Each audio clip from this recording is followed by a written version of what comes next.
আমার জীবনে কোনদিন আলু গাড়ি নাই, এবারে জীবনের প্রথম আলু গাছি। আল্লাহর রহমতে জমিতে আমার নতুন করে ফসল খুব ভালো দিছে আল্লাহ। আল্লাহ আর একজন কৃষি ভাই কথা বলবো।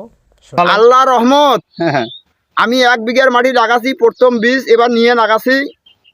তা আলু ইনশাআল্লাহ আল্লাহ যাহা দিছে তাতে আশা করা যায় সর উদ্যোগ হতে পারে।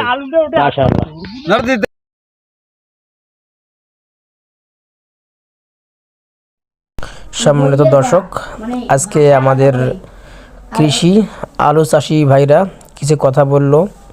তো এবার মোটামুটি আলহামদুলিল্লাহ আল্লাহর রহমতে আলুর ফলন অনেক সুন্দর হয়েছে, মোটামুটি ফলন ভালোই হয়েছে, আল্লাহ দিয়েছে।